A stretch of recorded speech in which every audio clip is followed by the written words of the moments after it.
If you listen to this music, you are aware that you are going to be entertained by a great car show called Driving with Gloves.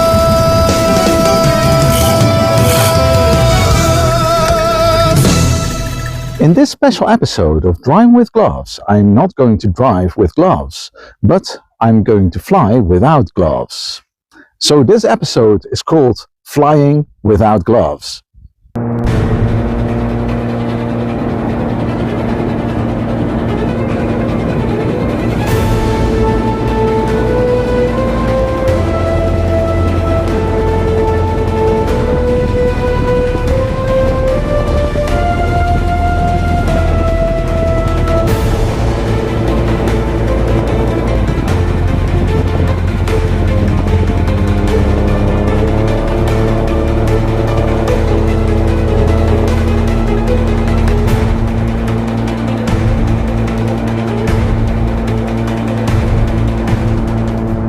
So let's put on my gloves and drive. Hi, my name is Cor, and welcome to my channel, Driving with Gloves.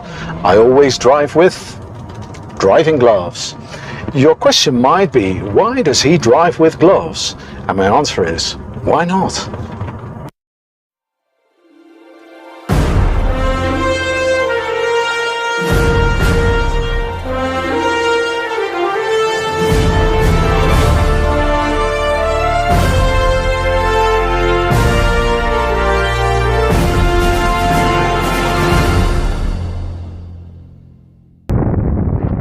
The morning mist still clung to the olive groves of Madrid in the early 1920s, a time when the world was utterly obsessed with the sky.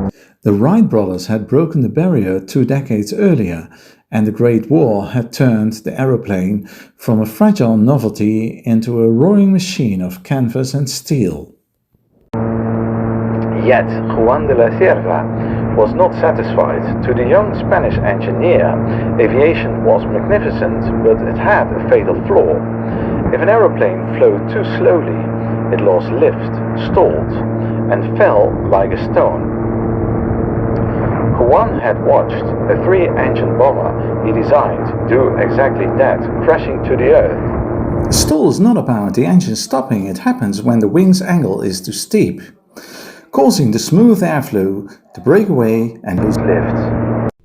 Juan de la Cierva vowed to build something safer, an aircraft that could fly slow, land on a dime, and refuse to stall.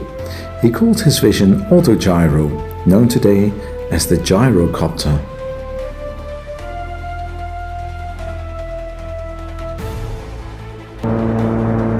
People didn't understand his vision. "You forgot to connect the engine to the ceiling fan, Juan," one pilot shouted, driving laughs from the crowd.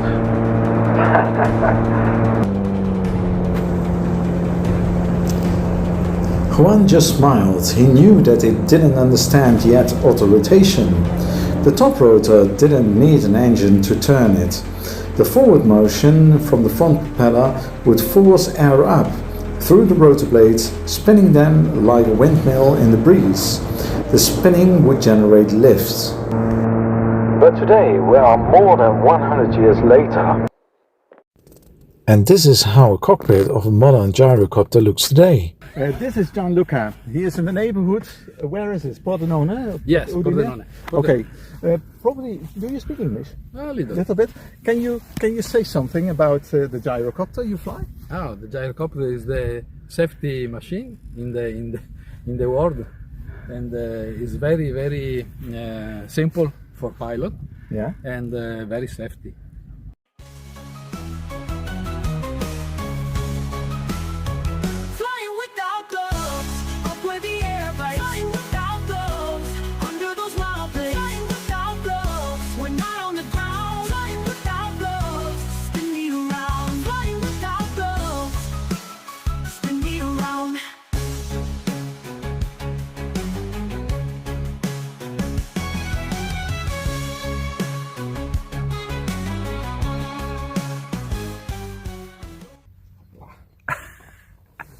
Yuri Gagarin, uguale. Yuri Gagarin, davvero.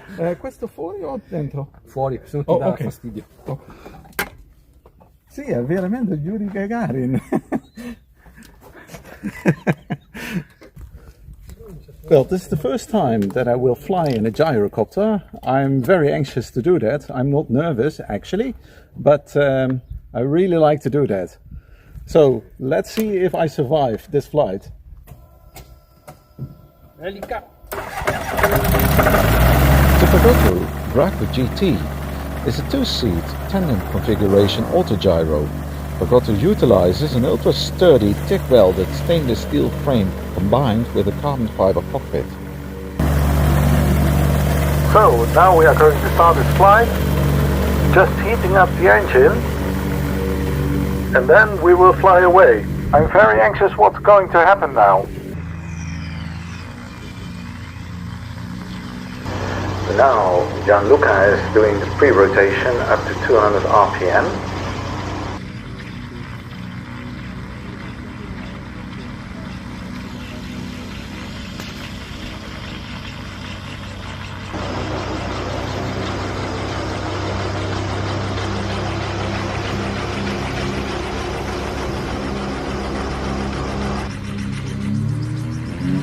And now we are ready for takeoff. The stick is fully pulled back into your lap. The nose wheel lifts at around 250 RPM. Now the stick is slightly pushed forward to keep the gyroplane in balance near the ground.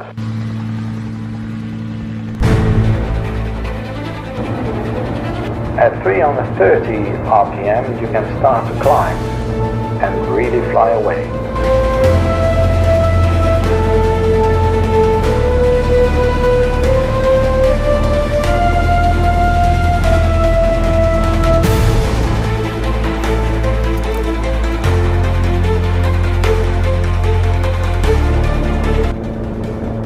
That feeling is absolutely amazing.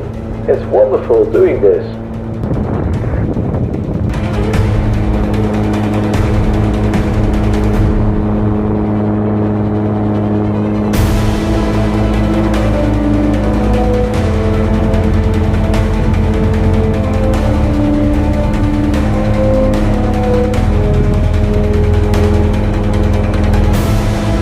I feel free like a bird.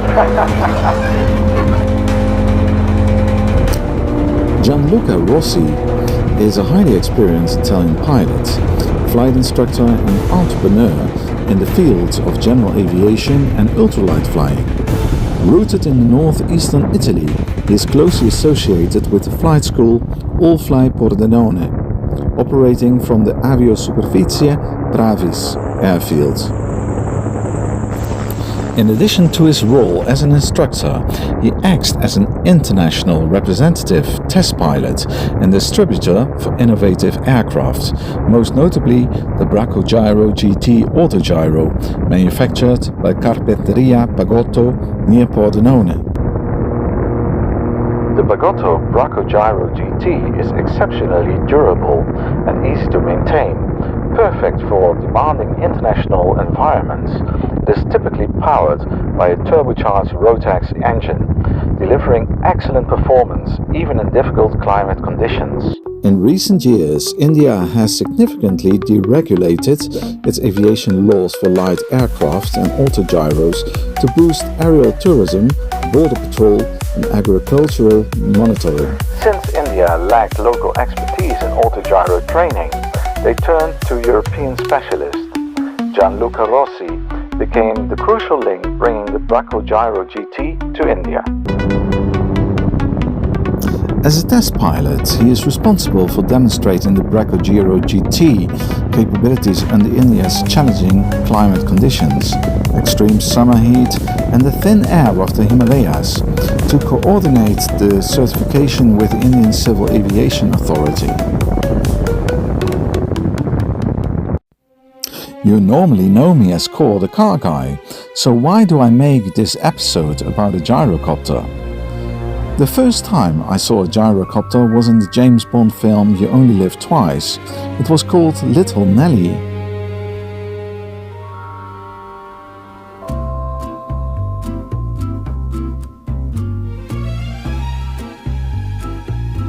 In 1993, I went to a flight show on the former Vliegerhorst Venlo Heerlen in the Netherlands, and I saw, for the first time in my life, a real gyrocopter. But I must admit that I thought that it was a small helicopter.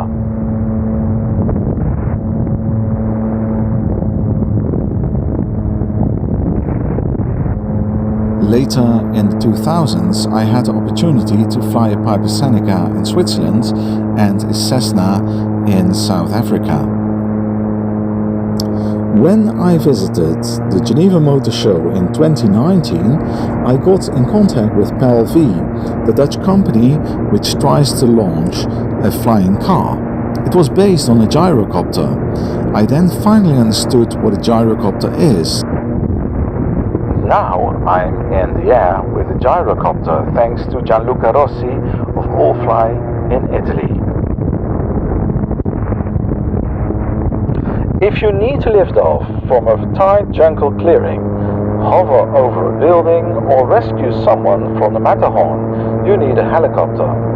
But if you want a safe, affordable, wind-resistant micro-aircraft for purely recreational cross-country flying, the gyrocopter wins hands down.